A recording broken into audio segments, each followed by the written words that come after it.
Hi, and welcome. You're listening to the X22 Report. My name is Dave, and this is episode 1230B, and today's date is March 16th, 2017, and the title of the episode is The Deep State Neocons Have Taken Control of Foreign Policy.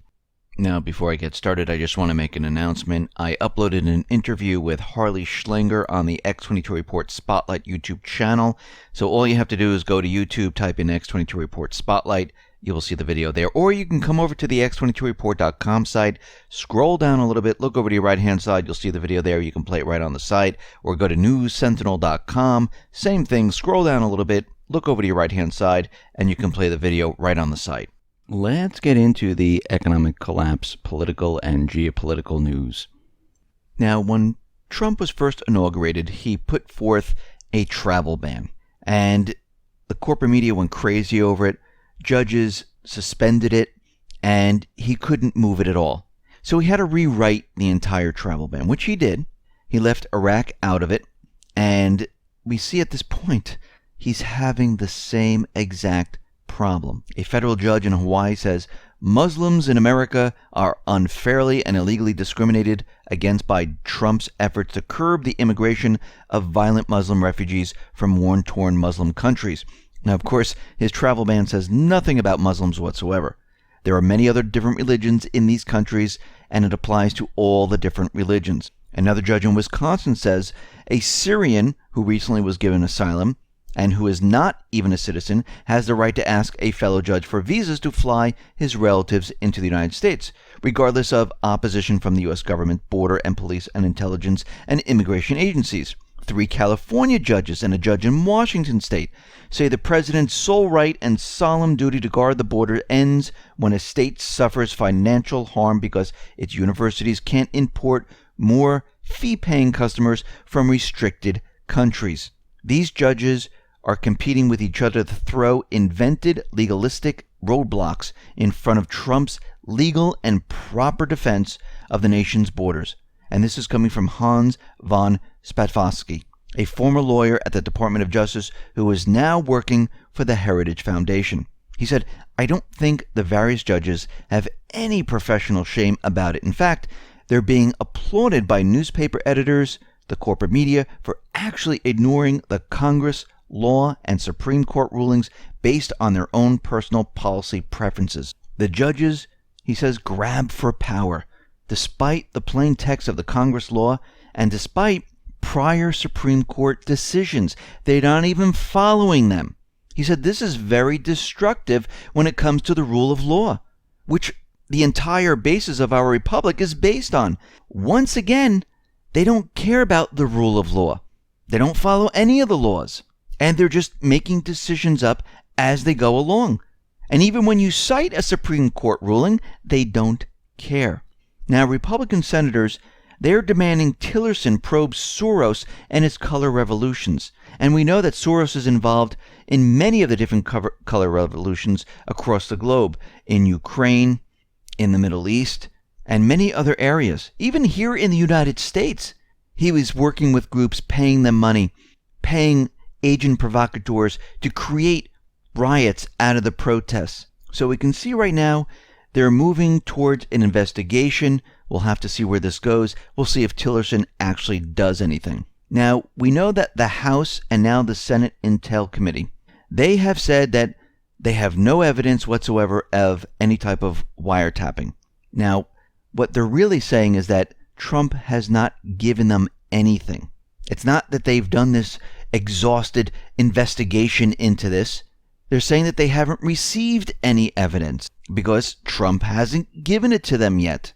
And when we look at these two different groups, the House and the Senate Intel Committee, haven't they looked at other things in the past, maybe like NSA spying, where Clapper actually lied to them? They just believed that right off the bat until someone called Clapper on it, and then he had to admit that, yeah, we do spy on the American people. Otherwise, they had no clue what was going on. Because if they did have a clue, they would have called him out on it right at that point in time. So what did they actually do? Did they actually investigate anything? No, they didn't. They're waiting and sitting there and waiting for evidence. And it hasn't come yet. So what is happening right now? Well, Trump hasn't handed it over. And Trump came out and he said, listen, something big is going to happen. It's going to be very interesting. The evidence will prove that Obama did wiretap my office. Now, he was being interviewed by Fox host Tucker Carlson, and Trump maintained that evidence would soon be revealed that will prove him right. But he would not explain what that information might be. He just said, let's see whether or not I proved it, Trump said. You looked at some proof. I mean, let's see whether or not I prove it. I just don't choose to do it right now. I think we have some very good stuff, and we're in the process of putting it together, and I think it's going to be very demonstrative. Now remember, we're already getting information that Obama and the deep state, they went around the procedures. They went out to a foreign country. They got the information from there because the foreign countries do have access to the NSA database. And right now, Trump is going to have to show a link on how this is done and that Obama actually did this, or someone from his office actually did this. And it looks like this is what they're trying to put together right now. Now, there might be other things that go along with this, but we can see that they're pushing for this right now, and they're just making sure that they get everything together. Because we've seen in the past what the corporate media does and how they rip it apart and say it's not true. And it looks like, most likely, they're trying to get all the facts in line. Now, if he cannot do this, the corporate media is going to be all over him, and he is going to look like a complete liar in front of the United States. So we're going to have to wait, and not just the United States, but the world. And his credibility is going to go down the drain here. So we're going to have to wait to see how this all turns out, and it's most likely coming in the next week or two. Now, out in the Netherlands, we see that the Dutch elections, they are over. Geert Wilders, he did not win. Now, he was anti-EU. And what's very interesting about this is Mark Rutte, I don't know if I'm pronouncing his name right. Well, he is pro-EU. He's with the globalists.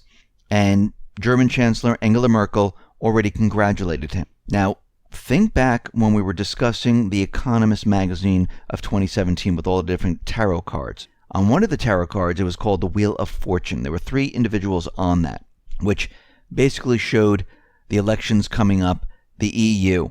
One of the cards had Mark Rutte on there.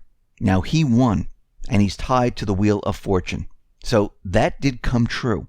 Remember, the globalists, the central bankers, they have plans. They don't always work out, but they telegraph what they're going to do. Now we have 2 others. Angela Merkel, one, there's a dark cloud with a lightning bolt that's hitting her, which shows that she might be taken out. And the runner-up is Scholz, but I don't think he's worse or better than Angela Merkel. He's still pro-EU. Then we have Marine Le Pen, who's also tied to which she is anti-EU and wants to break off. So we're going to have to watch this situation very carefully, because remember, the central bank, they're trying to keep everything together. They had plans. They had their globalist plans. They had their plans of a one world currency. They were heading down that path, and they want to keep control of the creation of currency. They don't want to give this up. And right now, for the European Union, the European states, they have control of this.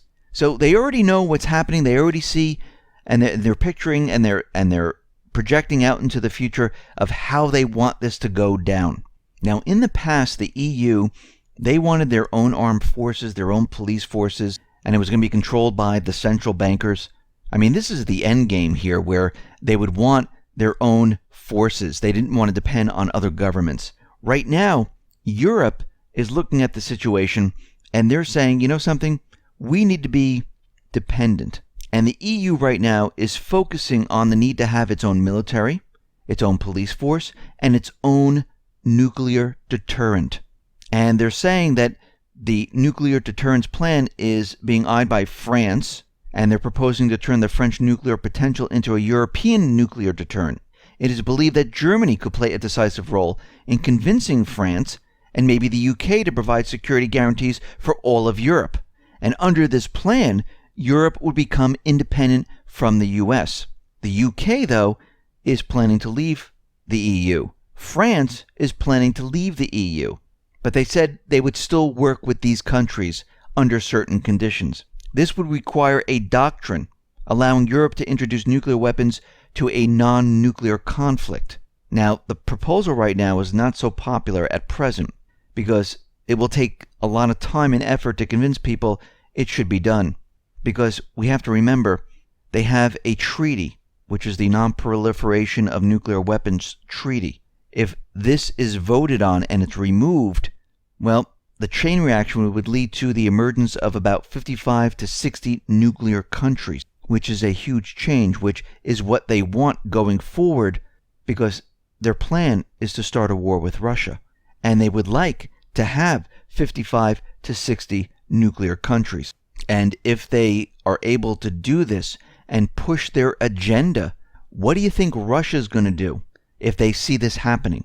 They're going to build up their arsenal. Who wins out here? Nobody. The military-industrial complex, well, they make a lot of money selling nuclear weapons, launch pads, and everything else. If there's a war, everyone loses. And we can see this is where we are headed right now. We're headed into this time period where they want some type of war. Now, a couple weeks ago, we understand that McCain, Lindsey Graham, they visited Ukraine, and they said this was the year of the offensive, where they're going to be going after Russia because of Russian aggression. And Poroshenko, since that time, has been pushing this agenda. And the Ukraine's National Security and Defense Council, well, they imposed a state-sanctioned blockade on Donbass. And Poroshenko said he would propose another law that would be in line with Ukraine's national interest because recognizing eastern Ukraine territories not under Kiev's control as occupied would destroy the Minsk process.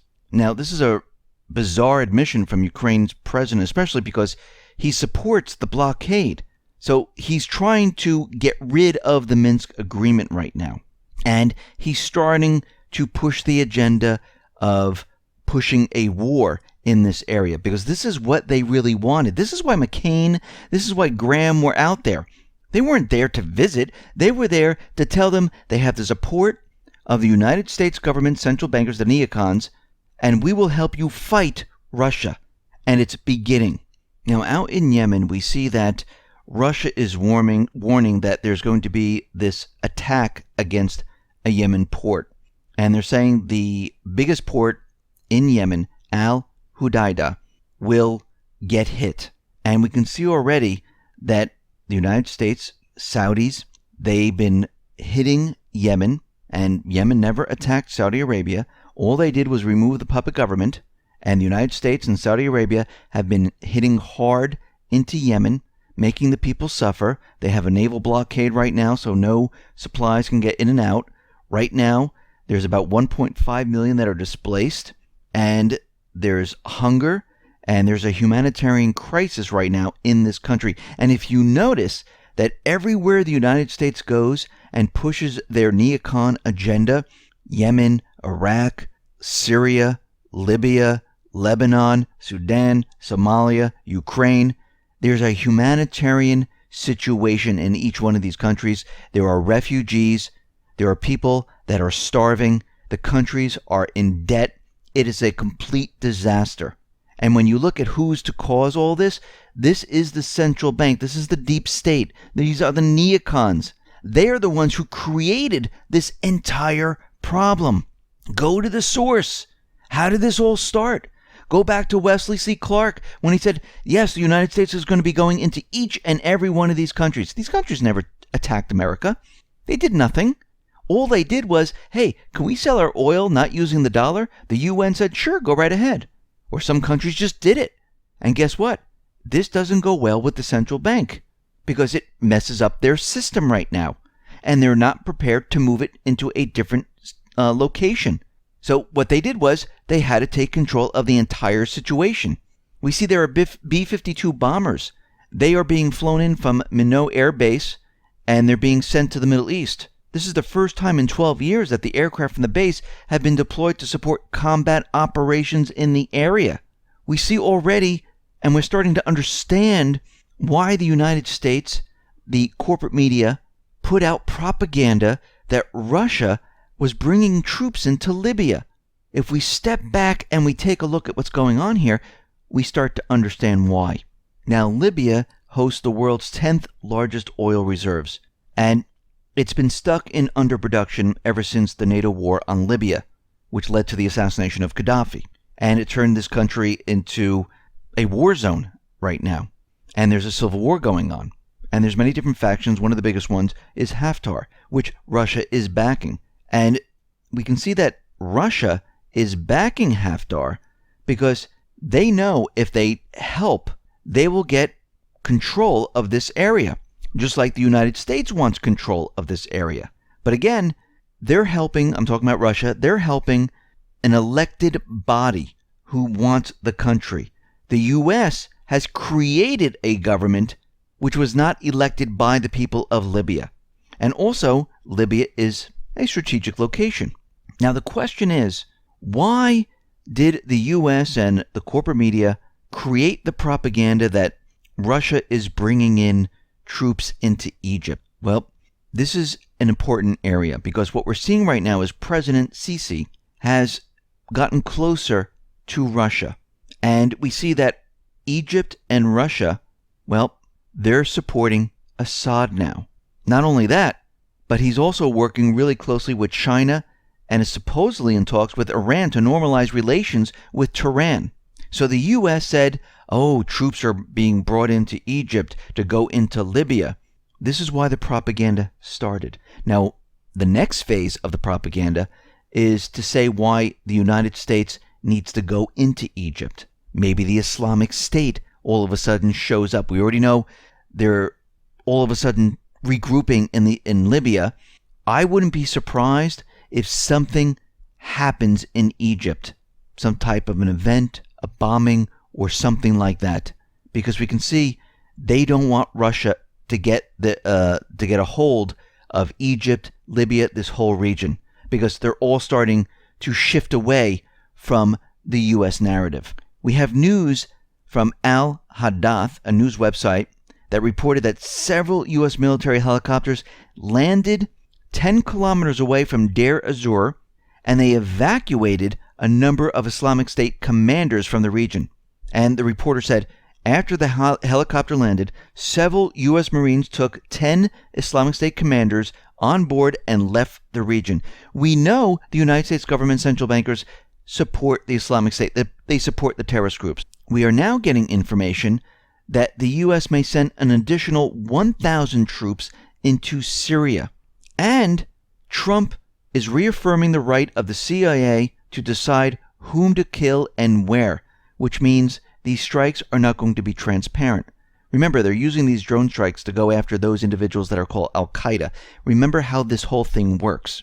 When the United States government central bankers are going into a country, they use Al-Qaeda, Al-Nusra, Al-Shem, and the terrorist groups to fight and remove the elected government. Once that elected government is removed, the United States places a puppet government in power. Then they use the law that was created after 9/11, where they can go after Al-Qaeda. They use that to go after Al-Qaeda. Now, those individuals who oppose the puppet government, they are now called Al-Qaeda, which allows the United States to use drones, and it keeps them at bay so they can keep their puppet government in power. This is how it is working. So from what we are seeing that Trump has pretty much handed off the foreign policy to the deep state, to the neocons. They have gained control of the foreign policy. Now, I want to refer back to The Economist in 2017 with all the tarot cards. Remember the death card, where we saw the nuclear explosion, where we saw war, disease. This is what they're trying to accomplish right now. They're moving in this direction. They want a war. And since the neocons, since the central bank, the deep state, they have control of foreign policy, they are pushing their policy very hard right now. And we can see that at this point, they're trying to make connections everywhere.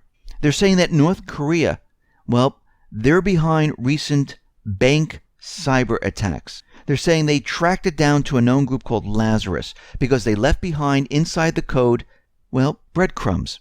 Sounds very interesting, doesn't it? Didn't Vault 7 reveal something to us? That the CIA has the ability to compile code and leave breadcrumbs within the code to make sure that people or whoever's investigating, they know where this code came from. So they're saying right now that North Korea, this hacking group called Lazarus, is likely, remember the word likely, behind a recent cyber campaign targeting financial organizations in 31 countries. Can you see how they're going to be bringing down the economy and who they're going to blame? I mean, the picture is getting clearer and clearer as we move forward, because we can see already they're building up the Russian cyber attacks, they're building up the North Korean cyber attacks. They have control of the foreign policy so far as what we see here by the actions of Trump. He's like handed it off. He doesn't want to be bothered with it, which means they're going to be pushing for that death card where there's war, where there's disease, where they're going to use it to cover up the entire collapse of the system. This was their game plan from the beginning, and it looks like they're heading into this area. We see there was a bomb sent to the IMF, and it turns out, allegedly, it was from a group in Greece called the Conspiracy of Fire Cells. And we know that the Greek people, they do not like the IMF. They don't like the ECB. They understand and they realize that it has destroyed their country. And we can see that the IMF, the central bankers, they're going to play this up right now. Now, maybe it was a false flag where they did this on purpose, but this happened in France. It was a building in France. And we also see there was a shooting at a school at the same time. Now, we understand there are elections coming up, and we know that these countries are in a state of emergency. And by showing more terrorism within their country, I'm wondering if Hollande is trying to shut everything down because he sees that Marine Le Pen, well, it looks like she might win. And I'm wondering if he's making a move right now to shut it all down, showing that we have terrorism, that we need to place the country into a strict state of an emergency, because it's starting to look like that. And it looks like no one was really hurt in the IMF. It looks like maybe there was a small explosion, something might have gone off, but nothing really happened. And we're starting to see that countries are starting to get a little nervous. They're getting worried that the candidate they want is not going to get elected. Now, they can manipulate it to a certain degree, because if there's a candidate that is way ahead, it's going to be very difficult to manipulate. So they're going to need another tactic to explain why they can't have elections. And it looks like France is going in this direction, because they're looking at the poll numbers and they're seeing Marine Le Pen pulling ahead right now. And the central bankers, they don't want this. This is why I'm saying it could be a false flag, where they're saying that, oh, wait, we have terrorism here, we need to stop this, because they see the writing on the wall. They see these countries, they want to pull away from the EU. I mean, the Netherlands wanted to, but now that since Geert Wilders didn't get into office, guess what? It's not going to happen there. The UK, they're getting prepared for this. France wants to do this. And if this does happen, the EU, well, it's doomed. It's going to collapse. And this will have a chain reaction around the world. This is why they're preparing for war, to cover up the collapse. This is why the Fed is already out there preparing to bring down the stock market. Everything is in motion now. They're racing against time because they see what's happening throughout Europe. So they want the war started. They want the collapse right now, and they're pushing their agenda.